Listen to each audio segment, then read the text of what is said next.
The COP kit contains the discharge valve, the suction valve, the pump head and diaphragm, the bolts for the head, prior to using the COP kit and installing the parts, you need to have appropriate safety equipment. Check the MSDS sheet for the chemical you're using to know if you need safety glasses, gloves, etc. First, unplug the pump and release the system pressure. Then flush the system of all chemicals. Finally, disconnect the tubing or piping.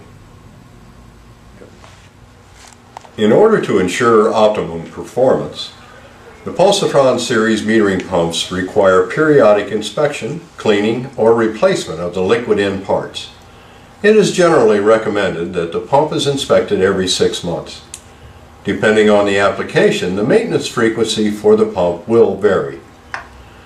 Pulsatron keep-on pumping kits, or COP kits for short, include the most common items for preventative maintenance. However, other system components such as suction and discharge tubing and all fittings should be checked for potential problems. The first step in replacing the COP kit is to remove the wet end.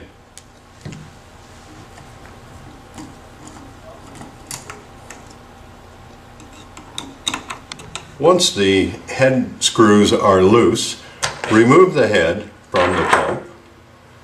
Then remove the diaphragm by grasping one edge and rotating it counterclockwise to unscrew the diaphragm. Now we are ready to remove the adapter plate. It pulls directly off, away from the shaft. To remove the secondary seal, get a small bladed screwdriver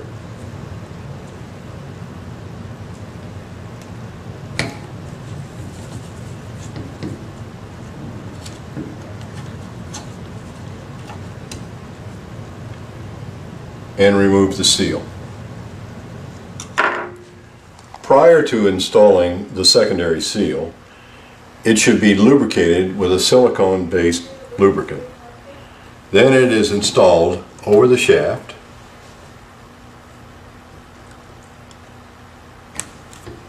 into the O-ring groove. The adapter has a weep hole at the bottom of one of the sides of the adapter. That weep hole goes down, so the adapter is placed over the shaft with the weep hole down. Before installing the new diaphragm, look at your old diaphragm and discover how many shims are in place on the old diaphragm. This old diaphragm had 2 shims on it. Keep in mind there could be a shim stuck to the shaft, the end of the shaft. Next, we want to reinstall the new diaphragm. To do that, we need to plug the pump in, adjust the stroke length to 50%. The new diaphragm is installed using the diaphragm, the deflection plate, and the 2 brass shims.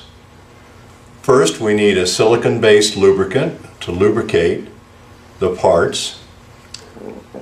The deflection plate has a radius on one side. That radius goes against the diaphragm, and the brass shims then go behind the deflection plate.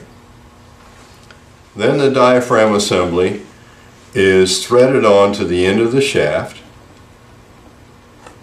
assuring that the adapter plate is in position all the way back.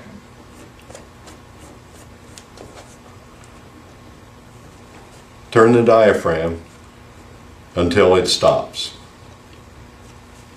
Now we will assemble the pump head assembly. The suction valve, the pump head, and the discharge valve. All three of these parts have arrows on them that indicate the direction of flow.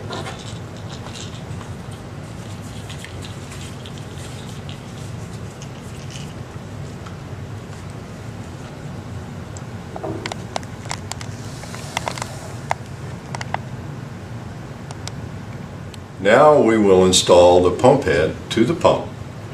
We place the head on the pump with the arrows in the direction of flow. Take our screw, add a washer to the screw head, and insert it into the pump.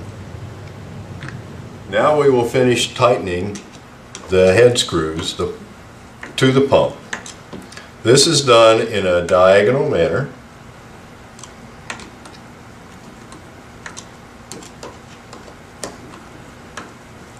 We tighten them like this so that the gap here between the adapter plate and the pump head is even all the way around. Now we will remove the coupling nut from the discharge. Take our O-ring from our cop kit